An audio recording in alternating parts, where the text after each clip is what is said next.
Hi hello friends, welcome back to my channel. ಎಲ್ಲರೂ ಹೇಗಿದ್ದೀರಾ? Super ಆಗಿದ್ದೀರಾ ಅಂತ ತಿಳ್ಕೊತೀನಿ. ನಾನು ಕೂಡ ಸೂಪರ್ ಆಗಿದ್ದೀನಿ.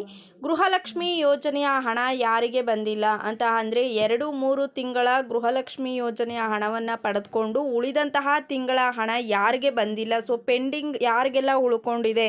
ಸೊ ಗೃಹಲಕ್ಷ್ಮಿ ಯೋಜನೆಯ ಹಣ ಒಂದೇ ಅಂತ ಅಲ್ಲ, ಪಂಚ ಗ್ಯಾರಂಟಿಗಳು ಏನಿದೆ, ಸೊ ಉಚಿತ ಅಕ್ಕಿಯ ಹಣ ಆಗಿರ್ಬೋದು, ಜೊತೆಗೆ ಗೃಹ ಜ್ಯೋತಿ ಆಗಿರ್ಬೋದು, ಯುವ ನಿಧಿ ಆಗಿರ್ಬೋದು, ಸೊ ಯಾರಿಗೆ ಹಣ ಬಂದಿಲ್ಲ, ಸೊ ಯಾರಿಗೆಲ್ಲ ಪೆಂಡಿಂಗ್ ಉಳ್ಕೊಂಡಿದೆ ಅಂಥವ್ರಿಗೆ ಸರ್ಕಾರದ ಕಡೆಯಿಂದ ಭರ್ಜರಿ ಗುಡ್ ನ್ಯೂಸ್ ಇದೆ ಅಂತಲೇ ಹೇಳ್ಬೋದು.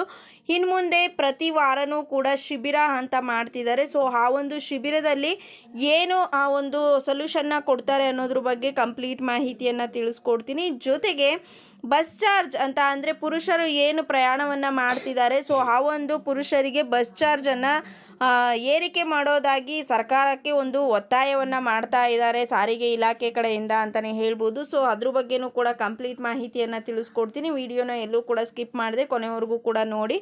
ಜೊತೆಗೆ ಈ ಒಂದು ಮಾಹಿತಿಯನ್ನು ಆದಷ್ಟು ಶೇರ್ ಕೂಡ ಮಾಡಿ.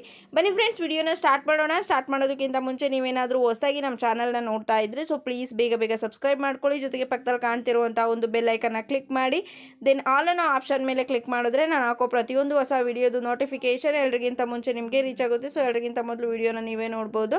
ಒಂದು ವೇಳೆ ಏನಾದರೂ ಫೇಸ್ಬುಕ್ ಪೇಜಲ್ಲಿ ವಿಸಿಟ್ ಮಾಡ್ತಿದ್ದೆ ಸೊ ಅಲ್ಲೂ ಕೂಡ ಫಾಲೋ ಮಾಡಿ, ಲೈಕ್ ಮಾಡಿ, ಕಮೆಂಟ್ ಮಾಡಿ, ಶೇರ್ ಮಾಡಿ, ಜೊತೆಗೆ ಸಪೋರ್ಟ್ ಮಾಡಿ ಅಂತ ಹೇಳೋದಕ್ಕೆ ಇಷ್ಟಪಡ್ತೀನಿ.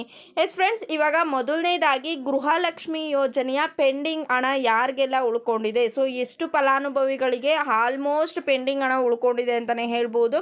ಸೊ ಅಂಥವ್ರಿಗೆಲ್ಲ ಕಾಂಗ್ರೆಸ್ ಸರ್ಕಾರದ ಕಡೆಯಿಂದ ವಾರಕ್ಕೆ 1 ದಿನ ಅಥವಾ 2 ದಿನ ಶಿಬಿರವನ್ನು ಮಾಡೋದಕ್ಕೆ ಸರ್ಕಾರ ಒಂದು ಡಿಸಿಷನನ್ನು ತೆಗೆದುಕೊಂಡಿದೆ ಅಂತಲೇ ಹೇಳ್ಬೋದು. ಸೊ ಇದು ಯಾವ ರೀತಿ ವರ್ಕ್ ಆಗುತ್ತೆ ಅಂತ ಹೇಳೋದಾದರೆ, ನಿಮಗೆ ಗೃಹಲಕ್ಷ್ಮಿ ಯೋಜನೆಯ ಹಣ ಆಗಿರ್ಬೋದು, ಗೃಹ ಜ್ಯೋತಿಯವಾಗಿ ನಿಮ್ಗೆ ಏನಾದರೂ ಕರೆಂಟ್ ಬಿಲ್ ಬರ್ತಿಲ್ಲ, ಸೊ ಅದ್ರ ಒಂದು ಬೆನಿಫಿಟ್ ಸಿಗ್ತಿಲ್ಲ ಅಂತ ಅಂದರೆ, ಜೊತೆಗೆ ನಿಮಗೆ ಯುವ ನಿಧಿ ಯೋಜನೆಯಿಂದ ನಿಮಗೆ ಹಣ ಬರ್ತಿಲ್ಲ ಅಂತ ಅಂದರೆ, ಶಕ್ತಿ ಯೋಜನೆ ಮುಖಾಂತರ ಲೇಡೀಸ್ ಎಲ್ಲ ಆಧಾರ್ ಕಾರ್ಡನ್ನು ತೋರಿಸ್ಕೊಂಡು ಏನು ಮಾಡ್ತಿದ್ದಾರೆ, ಪ್ರಯಾಣವನ್ನು ಮಾಡ್ತಿದ್ದಾರೆ.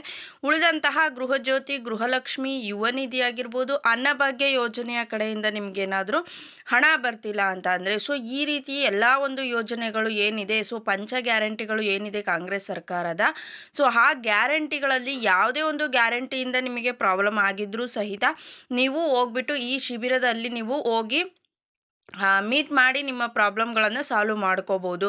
ಸೊ ಹಾಗಿದ್ರೆ ಒಂದೇ ಹತ್ರ ನಡೆಯುತ್ತಾ ಇದು? ಅಲ್ಲಿಗೆ ಹೋಗಿ ನಾವು ಪ್ರಾಬ್ಲಮನ್ನು ಹೇಳ್ಕೊಂಡು ಸಾಲ್ವ್ ಮಾಡ್ಕೋಬೇಕಾ ಅಂತ ನೀವು ಕೇಳ್ಬೋದು.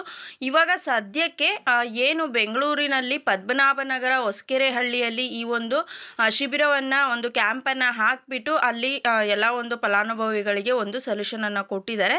ಇನ್ನು ಮುಂದಿನ ದಿನಗಳಲ್ಲಿ ಏನು ಮಾಡ್ತಾರಂತೆ, ಪ್ರತಿ ಹಳ್ಳಿಗಳಿಗೂ ಹೋಗ್ಬಿಟ್ಟು ಶನಿವಾರ ಭಾನುವಾರ ಹೋಗ್ಬಿಟ್ಟು ನಿಮಗೆ ಏನೇ ಪ್ರಾಬ್ಲಮ್ ಇದ್ದರೂ ಕೂಡ ನಿಮ್ಮ ಆಧಾರ್ ಕಾರ್ಡ್ ಆಗಿರ್ಬೋದು, ರೇಷನ್ ಕಾರ್ಡ್ ಆಗಿರ್ಬೋದು, ಸೊ ದೆನ್ ನೆಕ್ಸ್ಟ್ ನಿಮಗೆ ಏನು ಗೃಹಲಕ್ಷ್ಮಿಗೆ ಅಪ್ಲೈ ಮಾಡಬೇಕಾದ್ರೆ ಅಥವಾ ಗೃಹ ಜ್ಯೋತಿಗೆ ಆಗಿರ್ಬೋದು, ಅನ್ನಭಾಗ್ಯ ಯೋಜನೆಯ ಕಡೆಯಿಂದ ಏನೆಲ್ಲ ಅಕ್ನಾಲೆಜ್ಮೆಂಟ್ ಏನು ಕೊಟ್ಟಿದ್ರು ಗೃಹಲಕ್ಷ್ಮಿಗೆಲ್ಲ, ಸೊ ಆ ಒಂದು ಪತ್ರವನ್ನು ತೆಗೆದುಕೊಂಡು ಹೋದರೆ ಅಲ್ಲಿ ಬಂದಿರುವಂತಹ ಅಧಿಕಾರಿಗಳು ಏನು ಮಾಡ್ತಾರೆ ಅಂತ ಅಂದರೆ ಎಲ್ಲನೂ ವೆರಿಫೈ ಮಾಡಿಬಿಟ್ಟು ನಿಮಗೆ ದೆನ್ ನೆಕ್ಸ್ಟು ಏನು ಮಾಡಬೇಕು, ನೀವೇನಾದರೂ ಮರು ಅರ್ಜಿಯನ್ನು ಸಲ್ಲಿಸಬೇಕಾ ಅಥವಾ ನಿಮಗೆ ಕ್ಲಿಯರ್ ಮಾಡಿ ಹಣ ಬರೋ ರೀತಿ ಅಲ್ಲೇ ಮಾಡಿಕೊಡ್ತಾರಾ, ಎಲ್ಲ ಒಂದು ಪ್ರಾಬ್ಲಮ್ಗೆ ಸೊಲ್ಯೂಷನನ್ನು ಕೊಡ್ತಾರೆ ಅಂತಲೇ ಹೇಳ್ಬೋದು.